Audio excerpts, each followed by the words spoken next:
bet your last money it's all gonna be a stone gas, honey. I'm Don Cornelius, and as always in parting, we wish you love, peace, and... Don Cornelius, he had been in the club many times.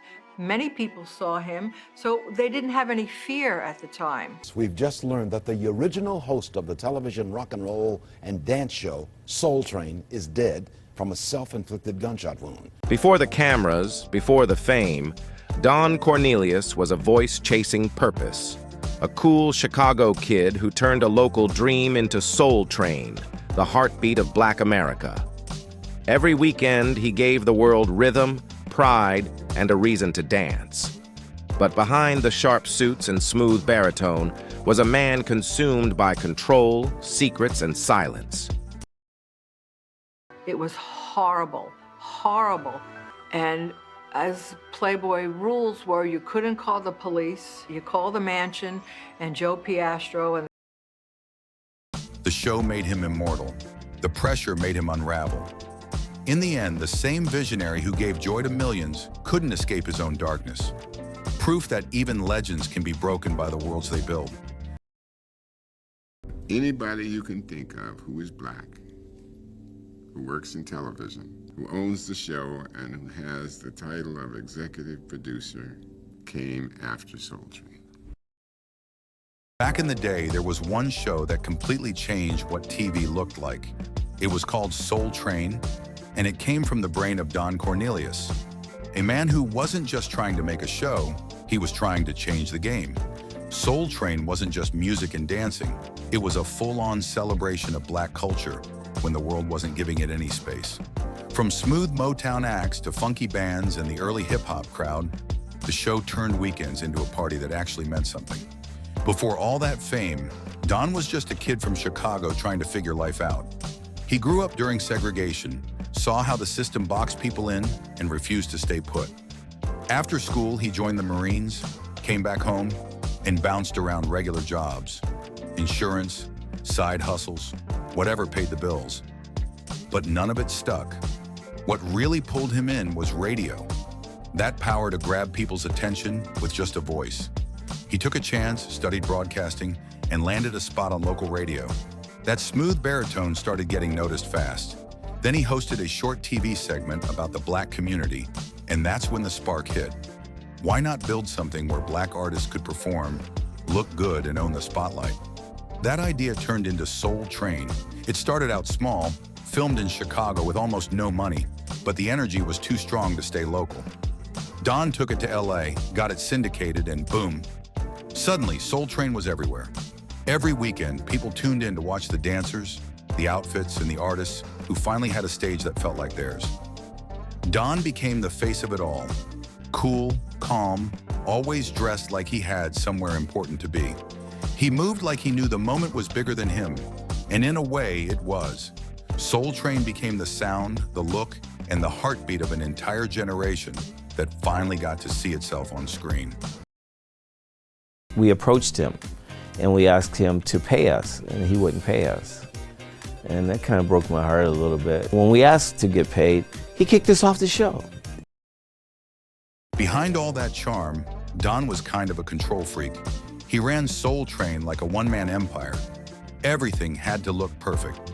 The dancers, the camera angles, even the smiles, all had to fit his idea of what the show should be. It wasn't just ego. He wanted the world to see black people in the best light possible. But that tight control came with drama. It started when Demita Jo Freeman, one of the dancers, went off script during a Joe Tex performance. She jumped on stage completely unrehearsed and stole the spotlight. The crowd went crazy, but Don, he was livid. Still, that bold moment made her a fan favorite, and low-key changed how people saw the show. Then there was Tyrone Proctor, the whacking pioneer. His moves were fearless, emotional, and way ahead of the curve. He spoke out about dancers being underpaid and treated like extras. But he also admitted Soul Train gave him a platform no one else would have offered. Even with their clashes, Don helped him out when he couldn't afford taxes on a prize car. For all his rules, the man wasn't heartless. Shabba-Doo, the guy who helped invent locking, had his own fallout. When he realized the dancers weren't getting real credit or money, he dipped. He later became a movie star and choreographer for Madonna. Walking away didn't kill his career, it gave him one. Then came Rosie Perez, pure chaos in motion. She was loud, raw, and impossible to ignore. Her East Coast energy clashed hard with Don's polished setup, and after one fiery argument, she walked out for good. But not before making her mark. Even artists had their run-ins. Rick James was everything Don tried to tame, wild, unpredictable, and loud about it. Their interviews were stiff, and when Rick called the show outdated, Don took it personally. Rick quietly disappeared from the lineup soon after. When hip-hop started creeping in, Don just didn't get it.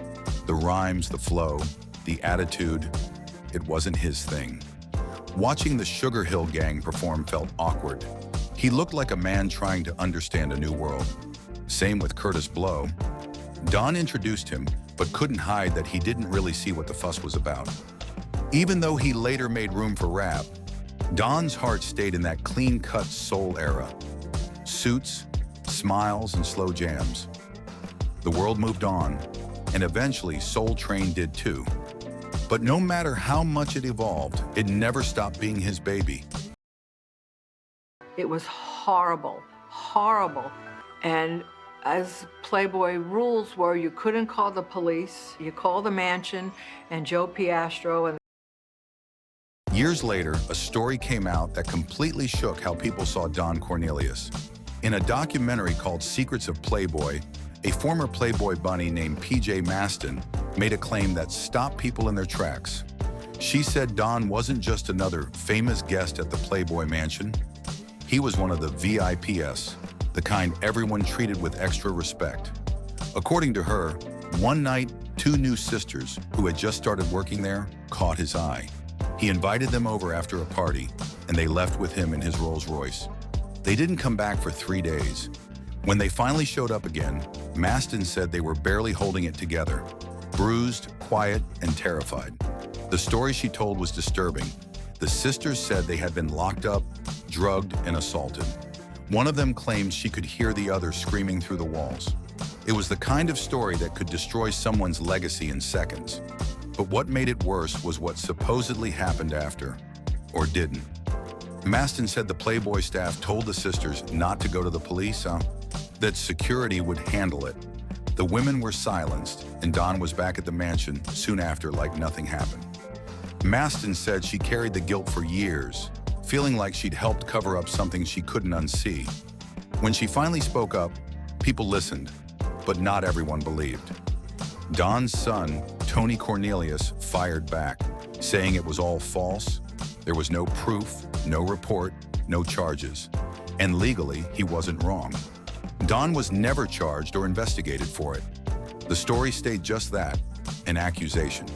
But even without that, Don's life was already showing cracks. Years after Soul Train's glory days, police showed up at his LA home after an argument with his wife, Victoria. Reports said things got physical and he was arrested. He denied everything, said it didn't happen. But Victoria later filed for restraining orders, and the situation got ugly. For a man who'd built his image on control, seeing him lose it publicly hit hard. Eventually, he accepted a deal. No trial, no fight, just quiet damage control. He didn't admit guilt, but he didn't try to clear his name either. The court gave him probation, and for the first time, his life looked messy in front of the world. Fans who grew up seeing him as the definition of cool didn't know what to think anymore. The shine that Soul Train once had started to fade. The same man who made everyone dance was now surrounded by stories he couldn't escape. Some proven, some just whispered, all of them heavy. The show had been his masterpiece, but it had also been his mask. And behind it was a man unraveling, one headline at a time. We've just learned that the original host of the television rock and roll and dance show, Soul Train, is dead from a self-inflicted gunshot wound. It all ended in the most heartbreaking way. Don Cornelius was found dead at his home in Sherman Oaks. He had taken his own life. The news spread fast, and for a man who had built something so full of joy and music, it felt unreal. The world that had once danced to his rhythm was suddenly standing still. What came next left everyone even more puzzled. Don had 2 life insurance policies worth a few $100,000, and the person listed to receive the money was his ex-wife, the same woman he'd once been accused of hurting. It didn't make sense to anyone. Some people thought maybe he still cared about her. Others felt like it hinted at something deeper, something unspoken that he took to the grave. In the months leading up to his death, people close to him noticed he wasn't himself. He talked about pain, not just physical, but emotional, like his past wouldn't stop haunting him. He mentioned having secrets that weighed heavy on him, things he couldn't shake off. No one really knew what he meant, but it was clear that something inside him was breaking. Friends said he'd been having nightmares, dark ones. He told them he felt like something evil was following him, that he couldn't sleep, that he feared someone might be planning to get even with him for something he'd done. Whether that fear was real or not, it consumed him. He was restless, paranoid, and stuck in his own thoughts. Then came the whispers online, disturbing ones. People claimed there was more going on behind the scenes than the public ever knew. Some said investigators were quietly digging into other things: control, coercion, even hidden tapes from the Soul Train era. None of it was ever confirmed. The major outlets didn't touch it, and slowly those conversations vanished. To this day, nobody knows what was true and what wasn't. What's left is a mix of brilliance and darkness. A man who built an empire for joy, but couldn't escape his own shadows. The same Don Cornelius who made the world dance spent his final days trapped inside a silence nobody could fix.